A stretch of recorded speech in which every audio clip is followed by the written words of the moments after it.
You ever wonder why someone who clearly has feelings for you, someone who you know thinks about you, still doesn't reach out? You know he craves you. You can feel it. The energy is there, the connection undeniable, and yet silence. No message, no call, no effort. Why? Because his ego is running the show. See, desire is not enough to make a man act. Feelings alone don't dictate behavior. If they did, he'd already be on the phone with you. But there's a battle happening inside of him. One part of him wants nothing more than to be near you, to talk to you, to be in your life in any way possible. But then there's the other part, the part that's terrified, the part that whispers, if you reach out, you're exposed. If you show her how much you want her, you lose power.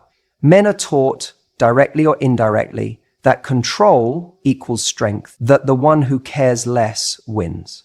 And for some men, that lesson is so deeply ingrained that even when they desperately want to reach out, they stop themselves. Not because they don't care, but because caring too much feels dangerous to their sense of self. It makes them feel weak, vulnerable. And vulnerability, that's a risk they don't know how to take. Now you might think, but why does he have to see it as weakness? If he likes me, why wouldn't he just act on it? Because for a lot of men, showing how much they care feels like handing over control. It's like stepping into the unknown with no armor. And the truth is, many men haven't learnt how to be strong without their ego protecting them.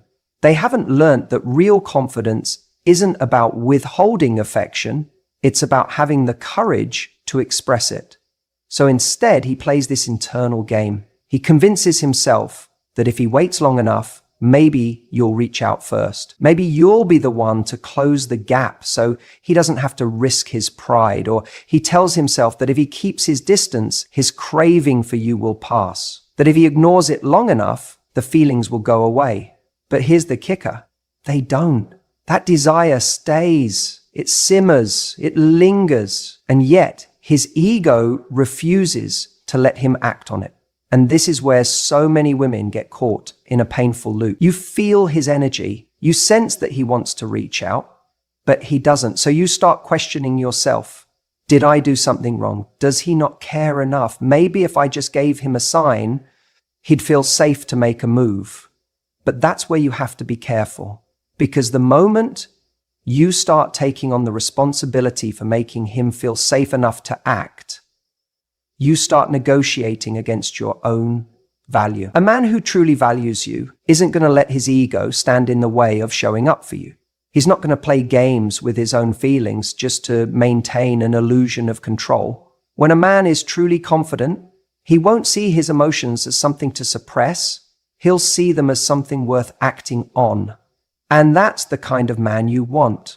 Not the one who is so trapped in his own ego that he convinces himself it's better to suffer in silence than to risk showing you he cares. So what do? Do you wait? Do you send that message? Do you give him just a little nudge so he feels like he has permission? No. You let him figure it out. Because a man who is held back by his ego isn't a man who is ready.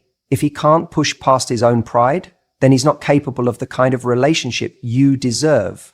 What you do is you stay in your power. You recognize that his silence is not a reflection of your worth, but of his own internal struggle. And you don't lower yourself to match his energy. Because the kind of love you want, the kind of love that's real, that's mutual, that's built on strength and respect, doesn't require ego games. It requires courage. And if he doesn't have that yet, then he's just not there yet. And that's not your problem to fix.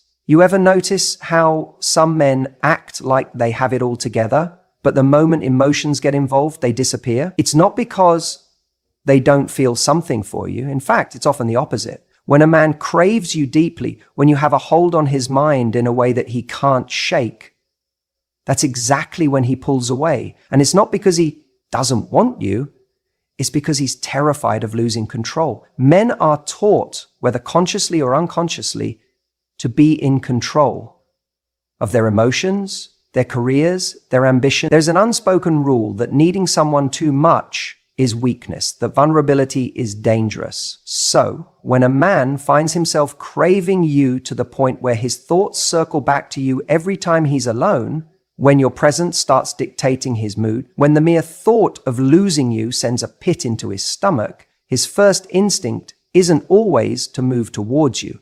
Sometimes it's to pull back. Because stepping toward you means stepping into the unknown, and the unknown is where control is lost. The truth is, most men like to feel like they are leading in their lives. They like to feel like they are choosing, not being chosen. But the moment he starts to crave you, the moment he realizes you have a power over him, it starts to feel like he's no longer in control. And that is terrifying. He knows if he reaches out, he's exposing himself. He's showing his hand. And what if he does? And you don't reciprocate with the same level of intensity? What if you have the ability to hurt him? What if he goes all in and you change your mind? This isn't just about romance. This is about survival. His instincts are telling him, stay in control. Don't let someone else dictate your emotions. Don't risk being the one who cares more. And so he holds back. He tells himself, if she wants me, she'll come to me. He convinces himself that if he just waits long enough, maybe the craving will subside. Maybe he'll get over you. Maybe you'll fade into the background like a passing thought. But here's what he doesn't realize. Resisting the urge to reach out doesn't make the craving go away. It only intensifies it. It only makes the tension greater. He fights the impulse, thinking it's a form of strength, when really it's a form of avoidance. But here's where it gets even more complicated. The longer he resists, the more he starts to believe his own act. He starts to frame the story in his mind in a way that protects his ego. Instead of admitting to himself that he's avoiding you because he's afraid of what he feels, he convinces himself that maybe he just doesn't need you that much. Maybe you're not the right one. Maybe, if it were truly meant to be, it wouldn't feel so vulnerable, so scary. He rationalizes his fear into logic. And once he does that, reaching out to you feels even less likely because now he's built a whole case in his head about why he shouldn't. But deep down, late at night, in those moments when his guard is down, when he's scrolling through his phone thinking about whether or not to text you, when he hears a song that reminds him of you, when he catches himself replaying the way you laughed at something he said, those are the moments when the truth seeps in. He craves you, he wants you, but he's afraid to want you too much.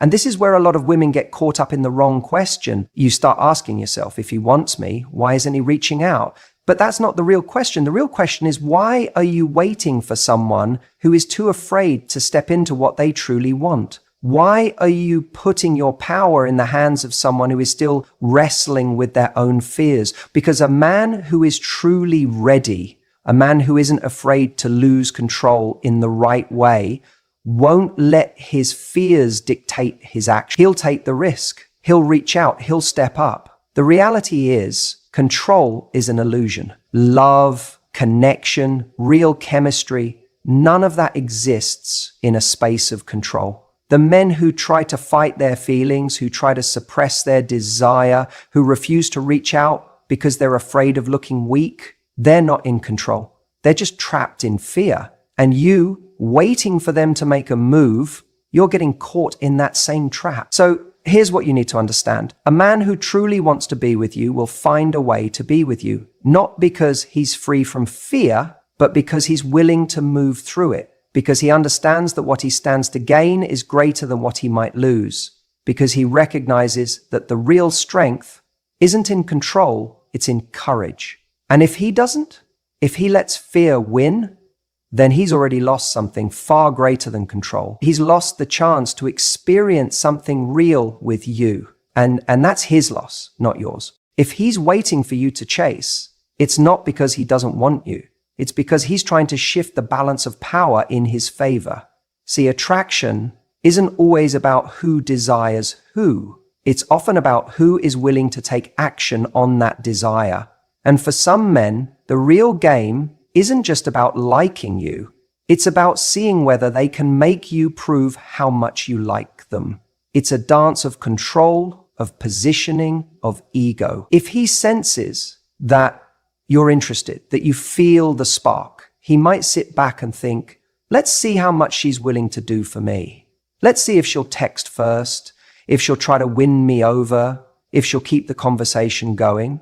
And the moment you take that bait, the moment you step into that dynamic where you start chasing, something shifts. The power tilts. And suddenly, instead of being on equal ground, you find yourself constantly trying to get his attention, to keep him engaged, to figure out what he wants. The irony? He probably does want you. He probably thinks about you, wonders about you, maybe even checks your social media, seeing if you're doing just fine without him, but he won't reach out.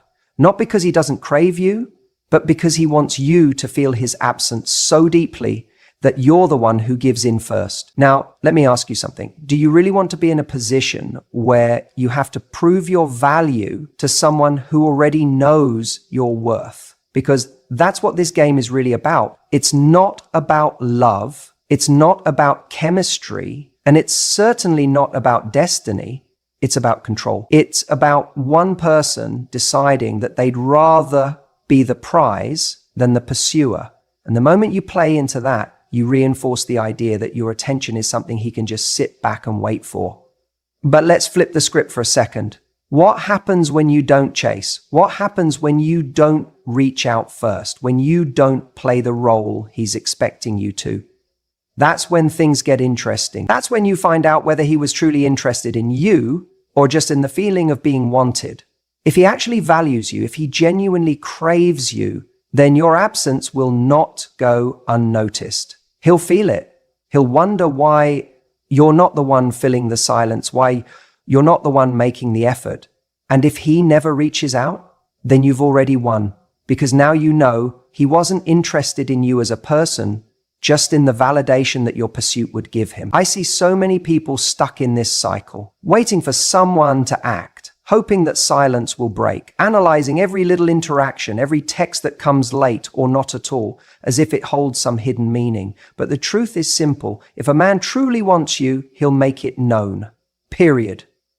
A man who genuinely values a connection doesn't sit back and risk losing someone amazing just because he wants to be chased. He doesn't let pride get in the way of reaching out. He doesn't play games when he knows what he wants. So, if he's not calling, if he's not texting, if he's not making a move, despite how much he craves you, the real question isn't why he's doing it, it's why you're still waiting for him too. You ever wonder why someone can want you, crave you, and yet still not reach out? It doesn't make sense, right? You feel the energy, you sense the pull, and yet silence. No call, no message, nothing. And it leaves you questioning. If he wants me so badly, why isn't he doing anything about it? Let's talk about the thing no one likes to admit. Baggage, the past, the weight of unresolved emotions. Because sometimes it's not about you at all. It's about everything he hasn't dealt with yet. Here's what happens. He meets you, he feels something undeniable, and for a moment he thinks, this could be different. Maybe you awaken something in him that he hasn't felt in a long time, maybe ever. But instead of stepping into it, he hesitates. Not because he doesn't want it, but because wanting it brings up everything else. Past heartbreaks, failures, disappointments, fears, the things he thought he had buried suddenly rise to the surface. And instead of facing them, instead of acknowledging them and stepping forward, he retreats. Not because you're not enough, but because he hasn't dealt with what came before you. People don't like to admit this, but unresolved baggage is one of the biggest killers of potential relationships. He might crave you in a way that feels almost unbearable, but if being with you means confronting parts of himself he's not ready to face, he will sabotage it before it even begins. He will hold himself back because moving forward requires emotional work he hasn't done yet. And here's where it gets tricky. He may not even realize this is happening. He may convince himself it's timing, or that he's not sure about his feelings, or that he needs to focus on other things, but deep down, it's fear. Fear that history will repeat itself. Fear that if he lets himself want you fully, he will lose control, get hurt, or worse, fail at something he really wants. We are wired to protect ourselves. The mind will always prioritize safety over fulfillment. If he's been through something painful, a past relationship that ended badly, betrayal, rejection, his mind is going to see desire as dangerous. So even when he craves you, even when every part of him wants to reach out, something inside of him is saying, don't go there, because going there means risking being vulnerable again. It means opening himself up to the possibility of pain. And some people would rather sit in longing than take the risk of experiencing another heartbreak. Now, this is where most people get stuck. They think if he really wanted me, he would push through all of that. But here's what I want you to understand. People don't just push through things they haven't processed. You can't shortcut healing. You can't force someone to be ready. And that's where we get it wrong. We think if we just show them how good this could be, if we're patient enough, if we love them enough, they'll suddenly realize what they're missing. But it doesn't work like that. Readiness isn't about you. It's about them. No matter how much he craves you, if he hasn't done the inner work, he will find a way to keep his distance. And that has nothing to do with your worth or what you bring to the table. It's about whether he's in a place where he can actually let himself have it. Think about it this way. Imagine someone who's been starving for days. They haven't had a real meal in a long time. Now, you put a beautiful, nourishing plate of food in front of them. What do? You'd think they'd dive in, right? But sometimes they don't. Sometimes they hesitate, because eating again means acknowledging how long they've been without. It means remembering the pain of hunger, of deprivation. And that realization can be overwhelming. So instead of embracing what's in front of them, they pull back. Not because they don't want it, but because accepting it forces them to confront how much they've been starving in the first place. This is what happens with someone who hasn't healed. He may crave you, but acting on that craving means acknowledging everything he hasn't dealt with. And that can be terrifying. It's easier to sit in longing than to step into something that requires emotional courage. It's easier to keep you as a beautiful idea rather than a real person who requires effort, consistency, and vulnerability. So what does this mean for you? It means stop internalizing his inaction as a reflection of your value. It means stop waiting for him to wake up and see what he's missing. It means understanding that you can be everything he's ever wanted, and he still won't act on it if he's not in the right place to receive it. And that is not your problem to fix. You deserve someone who is not just drawn to you, but ready for you. Someone who isn't just craving you in silence, but actually willing to do something about it. And the more you invest in someone who isn't showing up, the more you are teaching yourself that longing is acceptable, that almost is enough, but it's not. You don't need someone who dreams about you. You need someone who chooses you every single time. There's a difference between being wanted and being chosen. A man can crave you, desire you, think about you constantly, and yet he never acts. He never calls, he never texts, he never shows up. And you start asking yourself, if he wants me so badly, why isn't he here? But here's the hard truth. Sometimes you are his fantasy, not his reality. And that distinction is everything. You see, fantasy is easy. It's effortless. In his mind, he can have you in the most perfect way. You're the woman he dreams about when he's lying in bed at night.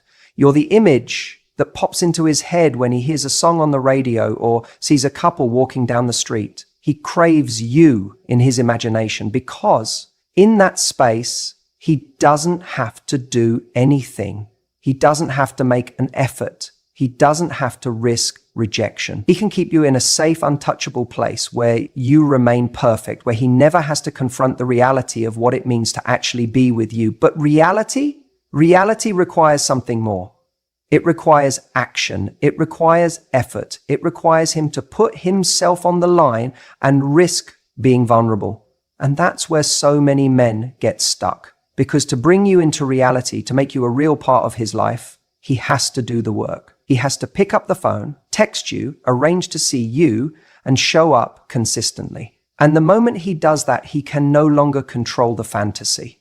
He can't edit out the parts of life that don't fit his idealized version of you. He has to deal with the messy, real, beautifully complicated woman that you are. And if he's not ready for that, he won't step forward. Now, here's where a lot of people make a mistake. They think if he wants me this much, then surely at some point he'll make a move. But that's not how this works. A craving without action is just a thought. It's a momentary indulgence, a fleeting feeling that gives him a rush, but doesn't change anything. And you are not here to be a fleeting thought in someone's head. You are here to be valued, prioritized, and pursued in the real world. The problem is, when you're someone's fantasy, it can feel intoxicating. You sense their desire, you catch glimpses of their interest, and you convince yourself that it's only a matter of time before they finally give in. But days pass, then weeks, and then months, and you realize it's all been in his head. He has lived 1,000 moments with you in his mind, but not a single one in real life, and that is where the danger lies. Because if you allow yourself to be a part of someone's fantasy for too long, you start living in it too. You start waiting. You start holding space for someone who has never actually claimed that space. You start hoping that one day he'll wake up and finally do something about what he feels. But the truth is, if he wanted to, he would. What's really happening here is that he's choosing the comfort of his imagination over the effort of real love. Because real love is inconvenient. It requires showing up when it's hard, having conversations that might be uncomfortable, and making decisions that take courage. And not every man is ready for that. Some men would rather hold on to their fantasies because they don't demand anything from them. A fantasy doesn't require responsibility. A fantasy doesn't require change. A fantasy doesn't ask him to commit, grow, or step outside of his comfort zone. But you do, and that is why he stays exactly where he is, trapped between craving you and never actually having you. So what do you do with this? You stop playing the game. You stop feeding the illusion that one day he'll step up when his actions have shown you that he won't. You stop reading between the lines of his half-hearted texts and mixed signals, hoping they mean more than they do. You stop confusing potential with reality, because potential doesn't make you feel seen. Potential doesn't bring you flowers. Potential doesn't show up when you need someone. Reality does. And the man who is truly meant for you will never leave you in a place where you have to guess how he feels. The most powerful thing you can do in this situation is reclaim your own reality. Shift your focus away from what he might be thinking and onto what he's actually doing. Because if he's not doing anything, then you already have your answer. A man who truly wants to be with you will move mountains to make it happen. He won't let fear, ego, or timing hold him back. He won't let his craving for you exist only in his mind. He'll bring it into real life. And if he's not doing that, then he's not your person. So the question isn't why he won't reach out. The real question is, why are you waiting for a man who only exists in his own fantasy? Even if he wants you badly, even if he craves you in a way that keeps him up at night, he might still hold himself back. And the reason? He's just not ready. Now, I know that sounds simple, but let's break this down, because this is where so many people get stuck. Waiting for someone who has already made a decision, even if it's not the one they'll admit to out loud. A man can feel intense attraction for you. He can think about you every single day. But when it comes to taking action, to stepping forward and doing something about it, he hesitates. And in that hesitation, you start to feel confused. If he really wants me, why isn't he reaching out? But what if the answer isn't about his desire at all? What if it's about his capacity? Wanting and being ready are two different things. A man can want you like crazy and still recognize that he's not in the right place to give you what you deserve. Maybe he's emotionally unavailable. Maybe he's focused on his career, his freedom, or his own personal struggles. Maybe he knows that stepping into something with you means stepping up, and he's not ready to do that.